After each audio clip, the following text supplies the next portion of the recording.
Muito bom dia. É uma alegria enorme estar junto com você mais uma vez, pensando na seguinte pergunta: quem é Jesus? Na aula anterior, nós estivemos falando sobre Jesus Cristo, a revelação.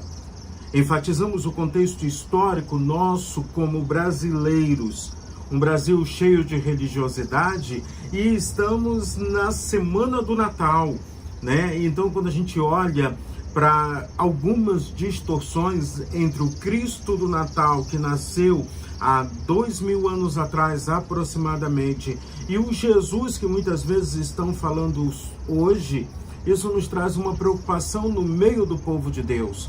Como é que nós, povo de Deus, nós que somos cristãos, estamos vendo a Jesus, o Cristo? Algumas perguntas falamos ainda na aula passada que são incômodas ainda nos dias de hoje. Quem verdadeiramente é Jesus Cristo? O que Jesus fez e ainda continua fazendo por nós? Qual a necessidade que temos de Jesus o Cristo e que tipo de relacionamento temos mantido com Ele? Caminhamos na Bíblia como um todo e encontramos a promessa do Cristo no Antigo Testamento. E vemos o cumprimento dessa promessa, vimos o cumprimento dessa promessa nos evangelhos, nas cartas paulinas, numa chamada da igreja recém-constituída para transformar a realidade do mundo em que eles se encontravam. Falamos da maneira como Jesus se apresentou, a porta das ovelhas, a luz do mundo, Jesus se apresentando como o único caminho, verdade e vida. E passamos então a observar que a Bíblia, do começo ao fim, tem como único foco mostrar para a humanidade que existe uma esperança, que existe um resgatador, que existe um salvador. Finalizamos na aula passada perguntando: quem é Jesus, o Cristo, para você? Hoje nós temos a oportunidade de estarmos continuando com esse mesmo assunto. Quem é Jesus? Só que a nossa ênfase hoje é: por que Jesus Cristo veio ao mundo? Eu quero convidar você a, junto comigo, orar ao Senhor, e vamos agradecer primeiro porque Jesus veio. E vamos pedir que o Espírito Santo de Deus nos dê sabedoria para entendermos o objetivo, entendermos o motivo de Jesus Cristo ter vindo ao mundo. Oremos ao Senhor. Pai querido, eu te dou graças pelo teu amor. Te dou graças, ó Deus, pela tua bondade, pela tua misericórdia, pela tua fidelidade. E agora, ó Deus querido, esteja nos abençoando esse estudo e tudo que iremos falar aqui neste dia. Abençoa as pessoas que estarão sendo alcançadas, ó Deus, por esse vídeo, estarem sendo alcançadas, ó Deus, pelo teu poder, pela tua misericórdia, pelo teu cuidado. Manifesta da tua graça sobre nós, principalmente nesta semana que antecede a comemoração do teu nascimento. Fala aos nossos corações, pois estamos diante de ti, ó Deus, no nome de Jesus, o Cristo. Amém. Amém, Senhor. Pensar em por que Jesus Cristo veio ao mundo é uma pergunta que você poderia responder de uma forma extremamente genérica e simples. Jesus Cristo veio ao mundo para me salvar. Perfeita. A resposta está perfeita. Só que essa resposta ela pode ser ampliada na sua compreensão, ela pode ser ampliada no seu entendimento. As respostas genéricas, muitas vezes, é aquilo que vem da nossa tradição, que vem da nossa crença e não da nossa experiência. E é isso que eu quero convidar a você neste dia a pensar. Por que Jesus Cristo veio ao mundo? Para que Jesus Cristo veio ao mundo? São duas perguntas, o porquê e o para quê. São duas perguntas que nós estaremos caminhando nos evangelhos, iremos dar uma passadinha no livro do profeta Isaías no Antigo Testamento e veremos o que Jesus tem a nos dizer. Por que é o motivo? Para que é o objetivo? Então, quando eu estou falando por que, eu estou trazendo a você a razão de ser, a causa, aquilo que causou a necessidade de Jesus Cristo vir ao mundo.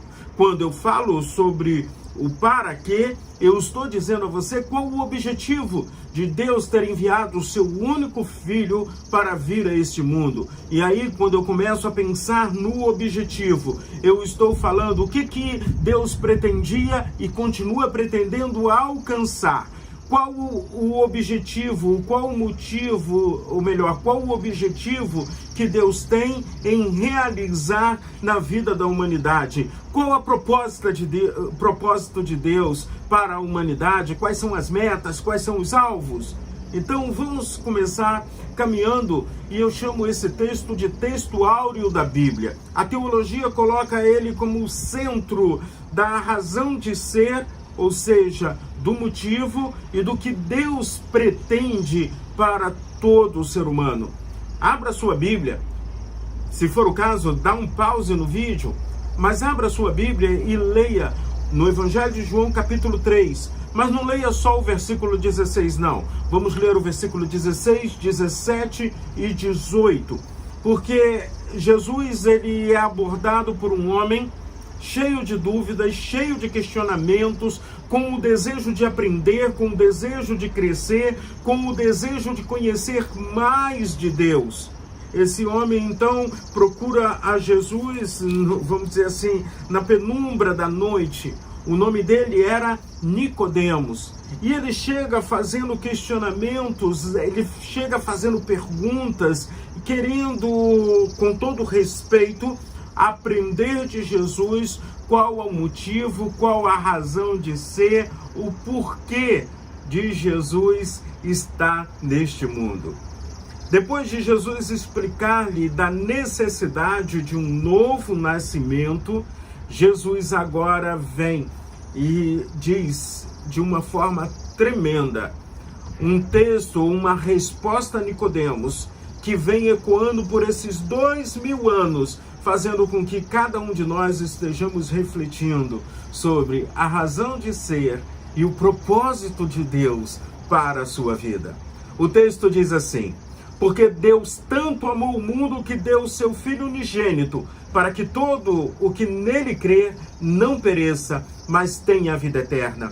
Pois Deus enviou o seu Filho ao mundo, não para condenar o mundo, mas para que esse fosse salvo por meio dele. Quem nele crer não é condenado, mas quem não crê já está condenado, por não crer no nome do Filho unigênito de Deus. Amém?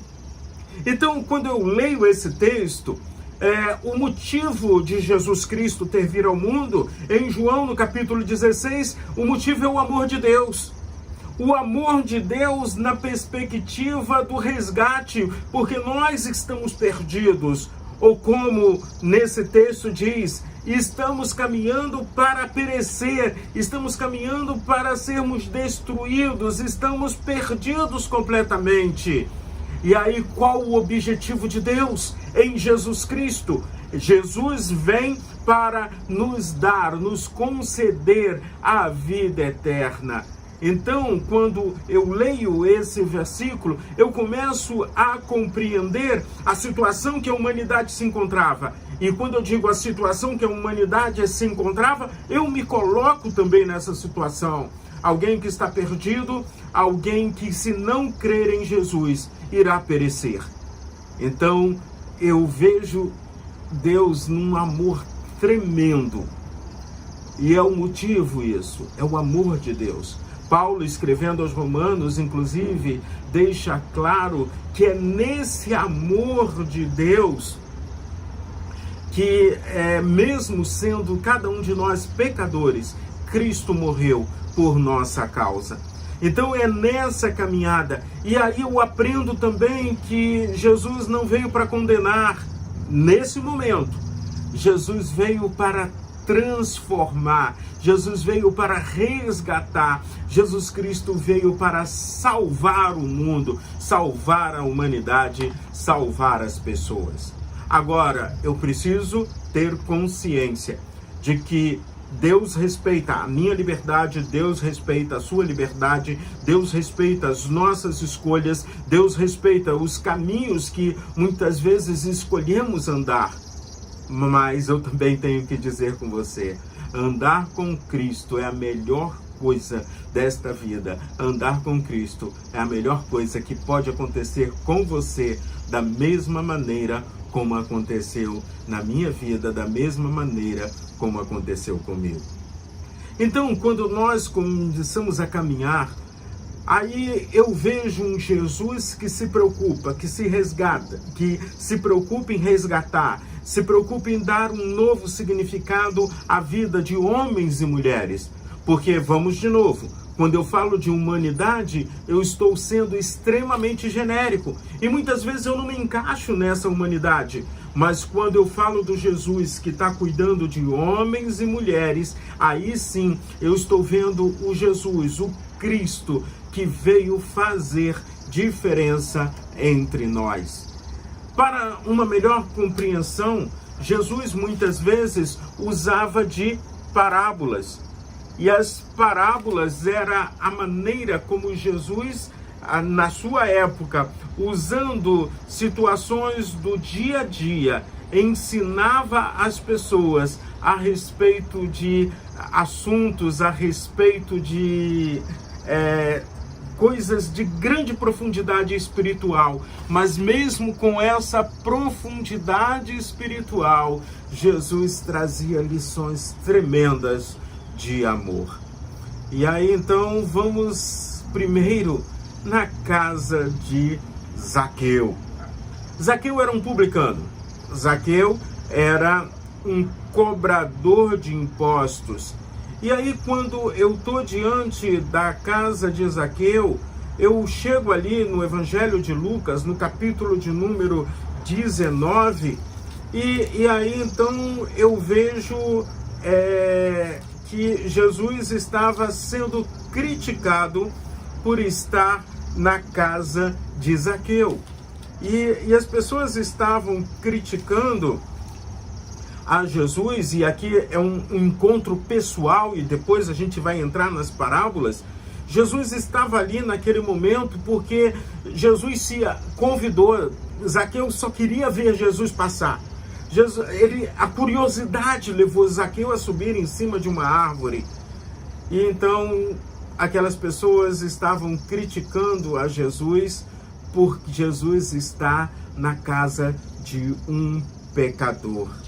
Os fariseus estavam criticando, e diz lá em Lucas 15, versos 1 e 2, todos os publicanos e pecadores estavam se reunindo para ouvi-lo. Mas os fariseus e os mestres da lei o criticavam. Este homem recebe pecadores e come com eles. Jesus estava convivendo com pessoas que são pecadores, como eu e você. Mas cuidado, porque os fariseus e os mestres da lei achavam que não eram pecadores. Achavam que não precisavam de arrependimento. Se consideravam superiores aos outros.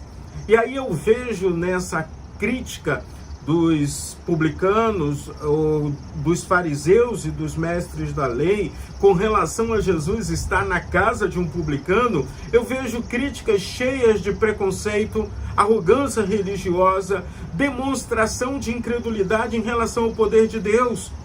O mesmo grupo de pessoas que estava exaltando Jesus pela cura de Bartimeu, porque é no capítulo anterior que você vai ver Bartimeu gritando: Jesus, filho de Davi, tenha misericórdia de mim. E Jesus então diz para Bartimeu: eu quero que você enxergue, eu quero que você veja. Então essas mesmas pessoas que estavam enaltecendo o milagre de Jesus no dar à vista a um cego, estavam criticando a Jesus por Jesus estar na casa de um pecador. E eles não estavam conseguindo observar o milagre de Deus na transformação de homens e mulheres, pecadores como eu e você. Na casa de Zaqueu, Zaqueu define o seguinte: vou dar metade dos meus bens para os pobres, vou acolher as pessoas, eu quero uma nova intimidade com Deus, eu quero uma nova experiência com Deus, eu quero vivenciar momentos de grande maravilha com Deus. Ou seja, os valores que Zaqueu tinha antes de encontrar com Jesus mudaram, as crenças de Zaqueu mudaram, as atitudes de Zaqueu mudaram. Zaqueu então passa a ser uma pessoa completamente diferente depois da sua experiência com Cristo. Como é que você tem sido na sua caminhada, na sua experiência com Cristo? Eu tenho falado muito sobre a necessidade de definirmos marcos espirituais na nossa vida. E quando eu falo de marcos espirituais, é importante você avaliar como você era e como você está hoje. E quais foram as experiências que você tem tido com Cristo. Como é que Jesus tem atuado na sua vida? Zaqueu recebe a Jesus e ele resolve dar aos pobres metade dos seus bens. E ainda declara: se eu roubei, se eu defraudei alguém, vou devolver 4 vezes mais do que eu fiz de errado. Zaqueu era um homem culto, Zaqueu ele tinha riqueza, Zaqueu ele tinha poder porque ele era o chefe dos publicanos, ele tinha um emprego estável, mas ele não tinha o que todo homem e mulher precisam: Cristo Jesus como Senhor e Salvador da sua vida. Então, quando eu olho para a experiência de Zaqueu, eu vejo alguém que está experimentando o melhor de Deus na sua vida. E o melhor de Deus não são os bens materiais, o melhor de Deus não são o poder, o melhor de Deus é uma experiência constante com Cristo Jesus, Senhor e Salvador. Mas Jesus continuava sendo acompanhado pelos seus críticos. E Jesus estava sempre entre publicanos, que eram os funcionários públicos corruptos, muitas vezes, da sua época, porque estavam a serviço de Roma. Jesus estava entre pecadores que estavam ali ouvir. E aí, novamente, nós temos pessoas criticando Jesus e murmuravam os fariseus e os escribas, dizendo: esse recebe e come com eles. Ou seja, é importante aprendermos. Estar com as pessoas que não conhecem a Jesus, o Cristo, é nossa missão, porque nós temos a missão de levar a mensagem do Evangelho, muitas vezes pregando, muitas vezes dando exemplo, muitas vezes acolhendo, ajudando, abençoando essas vidas. É para isso que nós fomos chamados.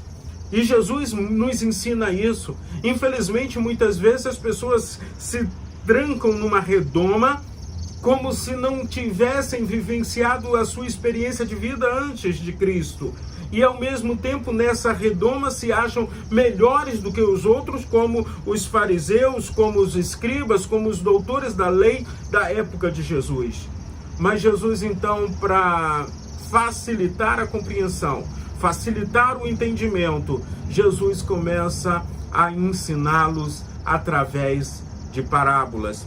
Essas parábolas estão no capítulo 15 do Evangelho de Lucas. Depois, se você tiver um tempo, ou se você quiser dar uma pausa também nesse vídeo, para que você leia o capítulo 15 do Evangelho de Lucas, será tremendamente importante para você, mais e mais, usufruir da palavra de Deus. E aí, então, quando eu me deparo com a parábola da ovelha perdida, a ovelha perdida ela está longe do rebanho, está distante do cuidado do seu pastor, está sem proteção, alimento e abrigo. O encontro da ovelha perdida é motivo de celebração. Então, quando eu olho para a experiência da ovelha perdida, se eu faço uma contextualização histórica desta parábola, Jesus está ensinando para aqueles que estavam o criticando que ele veio para cuidar da casa de Israel. Ele veio trazer salvação, mas já que eles não estão aceitando, ele está buscando aqueles que reconhecem que precisam de arrependimento, que precisam do perdão do Senhor. Ele deixa as 99 lá no aprisco e vai em busca, o pastor, o supremo pastor, vai em busca daquela ovelha que está perdida. E quando ele a encontra, coloca alegremente sobre os seus ombros e vai para casa. Ao chegar, reúne os seus amigos e vizinhos e diz: alegrem-se comigo, pois encontrei a minha ovelha perdida. A outra parábola que Jesus apresenta é da dracma perdida, uma moeda que se perdeu, uma moeda que tem um valor monetário, né? A mulher tinha 10 moedas, ela perdeu uma.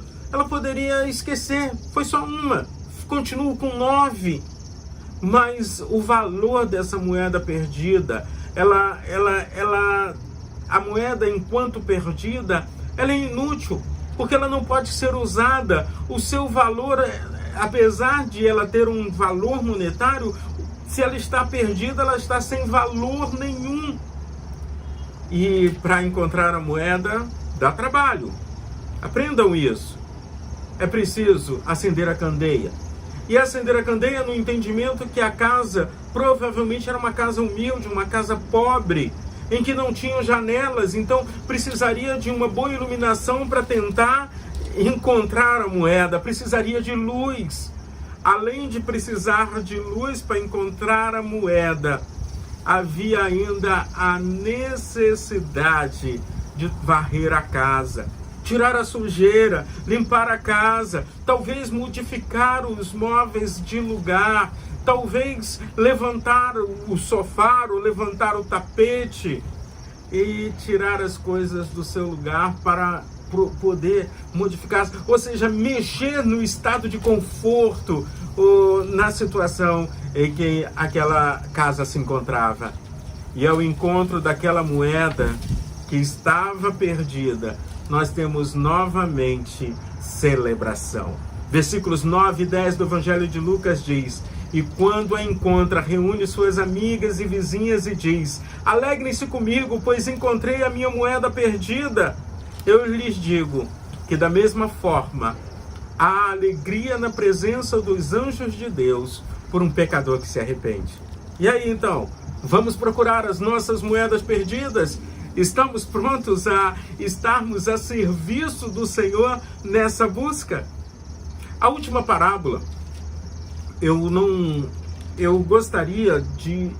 Porque a ênfase nas parábolas é no que está perdido, nos títulos que a gente vê no nosso contexto bíblico. Mas a parábola do filho pródigo ou do filho perdido, eu te chamo a atenção para você fazer a ênfase ao amor do pai, ao cuidado do pai, ao respeito que o pai tem pela decisão do seu filho, ao respeito que Deus tem pelas decisões que nós tomamos, que nós escolhemos. O filho perdido tinha o conforto da casa do pai. O filho perdido tinha o cuidado do pai. O filho perdido tinha as riquezas do pai à sua disposição. Mas ele foi ingrato. No seu entendimento, ele queria algo que fosse seu. Numa visão de poder, a vida é minha, quem manda nela sou eu. Quem sabe seja isso? E aí então ele desperdiça tudo que o pai está lhe dando. E quando eu penso no filho perdido, eu penso em quanto tempo, porque não tem coisa mais valiosa nessa vida do que o tempo. Por isso que alguns dizem que tempo é dinheiro, mas na minha opinião, tempo é muito mais valioso do que recursos financeiros ou valores que podem ser valores monetários. Tempo é vida. E nós desperdiçamos muito da nossa vida com coisas inúteis que não vão nos levar a lugar algum. Mas o pai está pronto, o pai está esperando, o pai está aguardando o retorno daquele filho. E o retorno também é motivo de alegria. E aí então, na parábola do filho perdido, quando se fala da alegria, no versículo 24 nós encontramos: esse meu filho estava morto e voltou à vida, estava perdido e foi achado. E começaram a festejar, a se alegrar. Que tipo de alegria você tem tido no seu coração? Estamos concluindo o ano de 2021. Quantas pessoas que estavam perdidas você ajudou a se encontrar para voltar ao aprisco do Senhor, a ter valor como a moeda perdida ou retornar à casa do Pai? Não adianta. E aí eu vou entrar na nossa visão de cristianismo ou de ser evangélico no contexto brasileiro de hoje. Não adianta igrejas cheias de pessoas vazias de Deus. E quando eu digo pessoas vazias de Deus, é pessoas que não entendem o porquê e nem o para quê de Jesus Cristo ter vindo a esse mundo.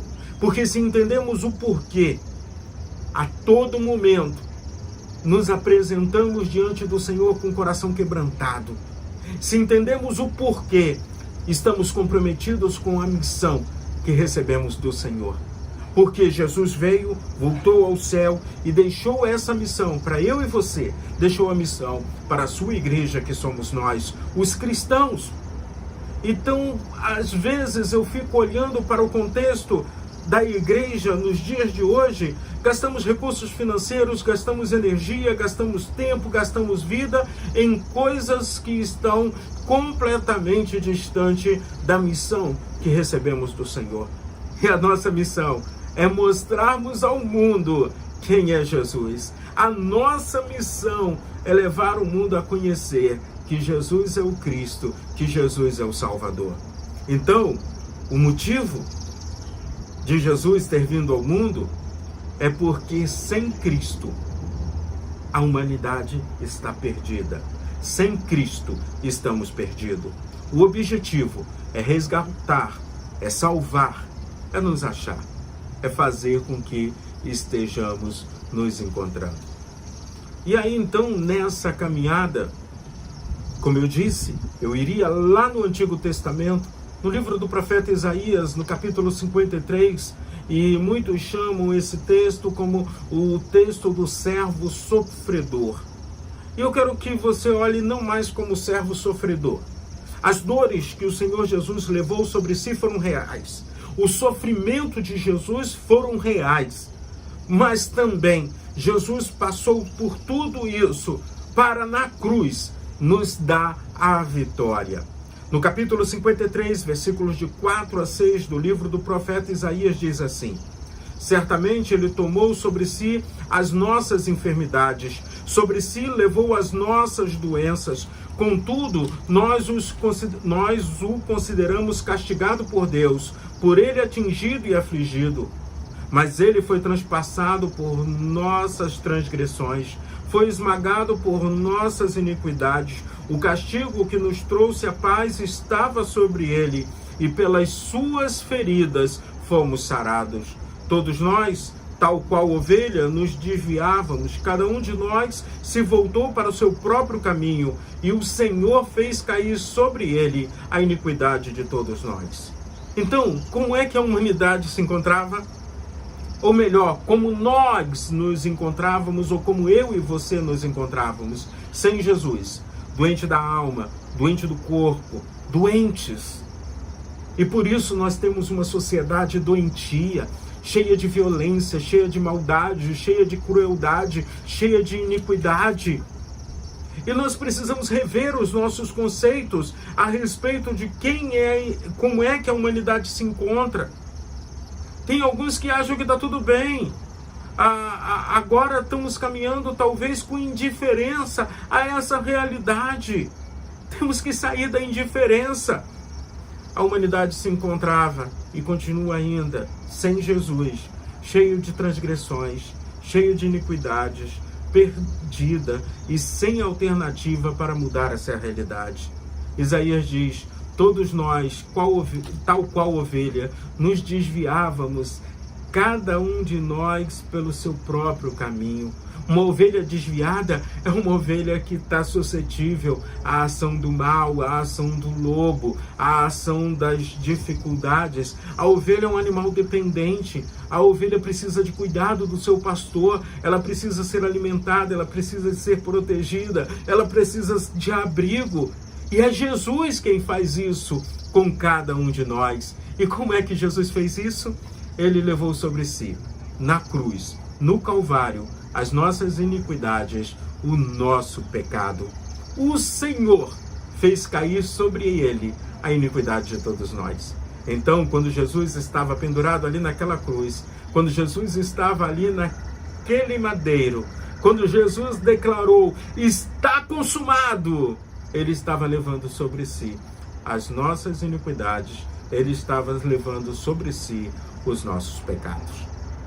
Finalizando, eu quero convidar você a, durante essa semana, que é a semana do Natal, lembrarmos que aquele bebê que nasceu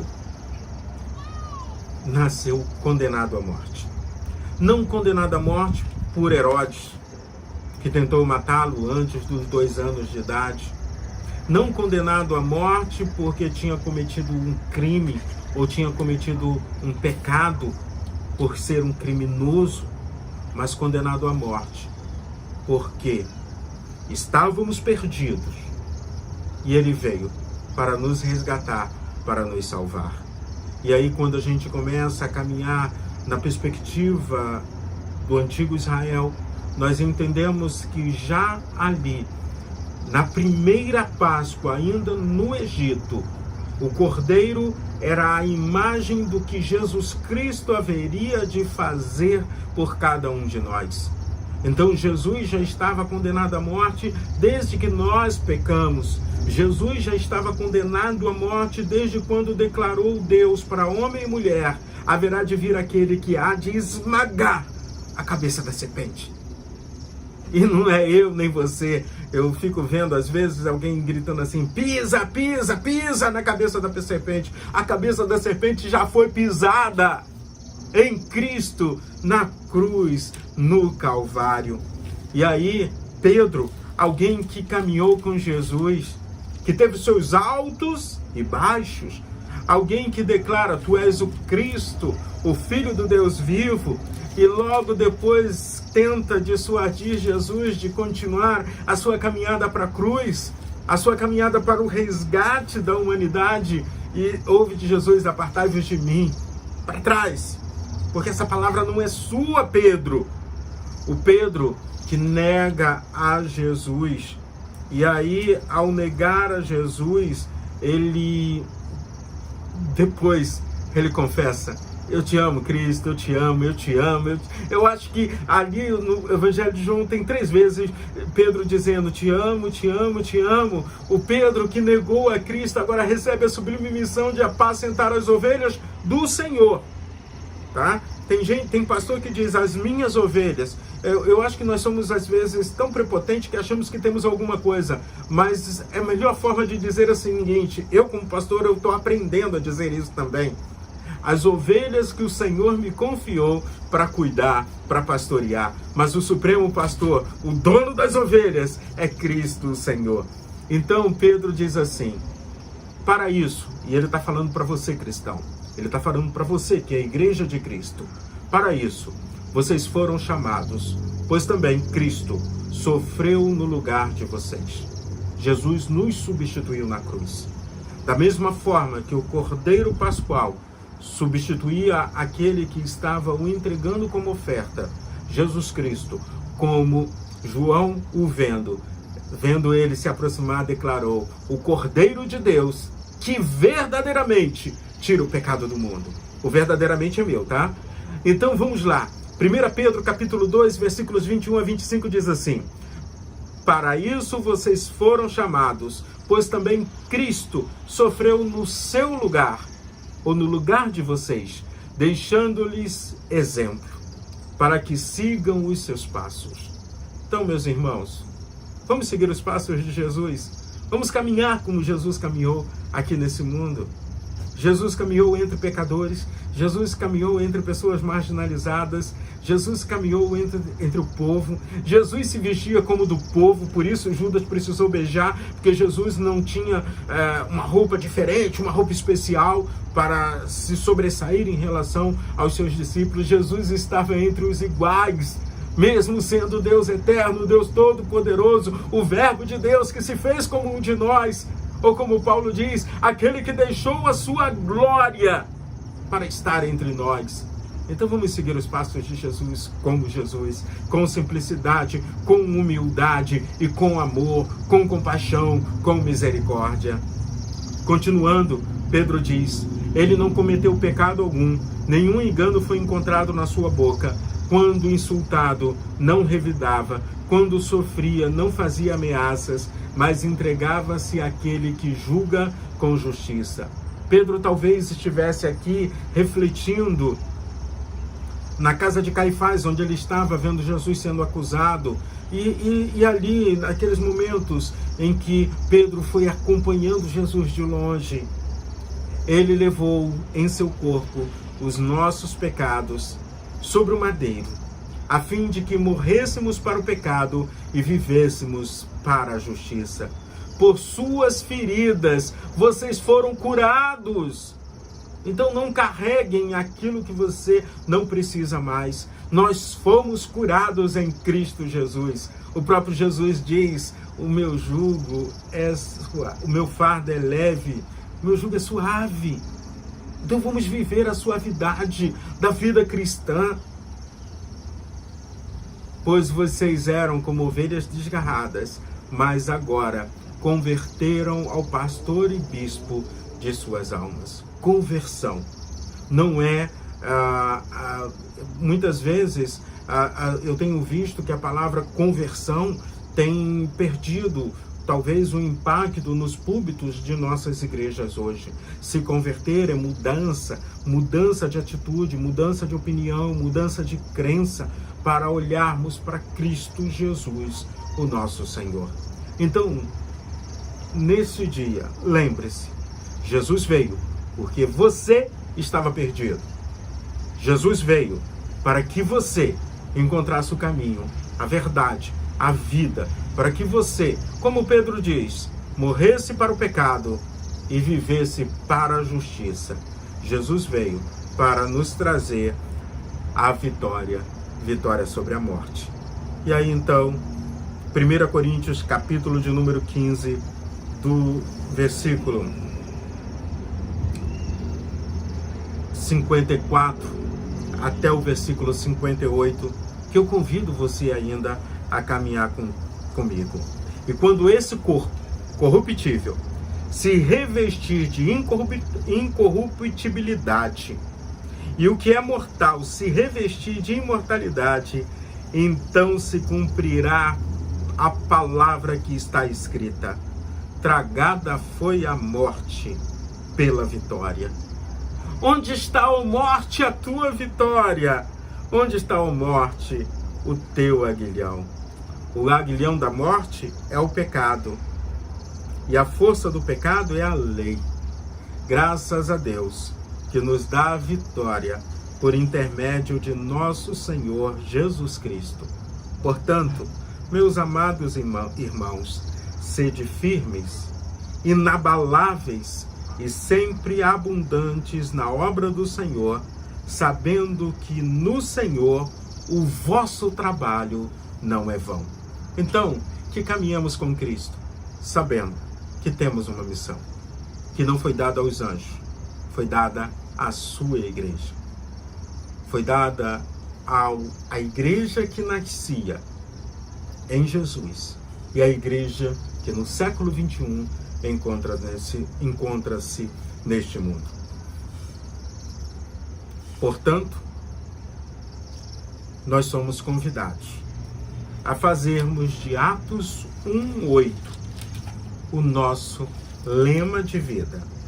O objetivo de Cristo foi nos trazer perdão e salvação. E o nosso objetivo é sermos testemunha de tudo isso. No poder do Espírito Santo, nós somos as testemunhas. no poder do Espírito Santo, conforme Atos 1:8, devemos pregar o Evangelho de Cristo em Jerusalém, em toda a Judéia e Samaria e até os confins da terra. Que Deus, o Cristo do Natal, possa estar presente na celebração natalina da sua família. Que Deus, em Jesus Cristo, se faça presente em todos os momentos da sua vida. E que nós possamos mostrar às pessoas que nos cercam que o Jesus que nasceu no Natal, aquele bebezinho,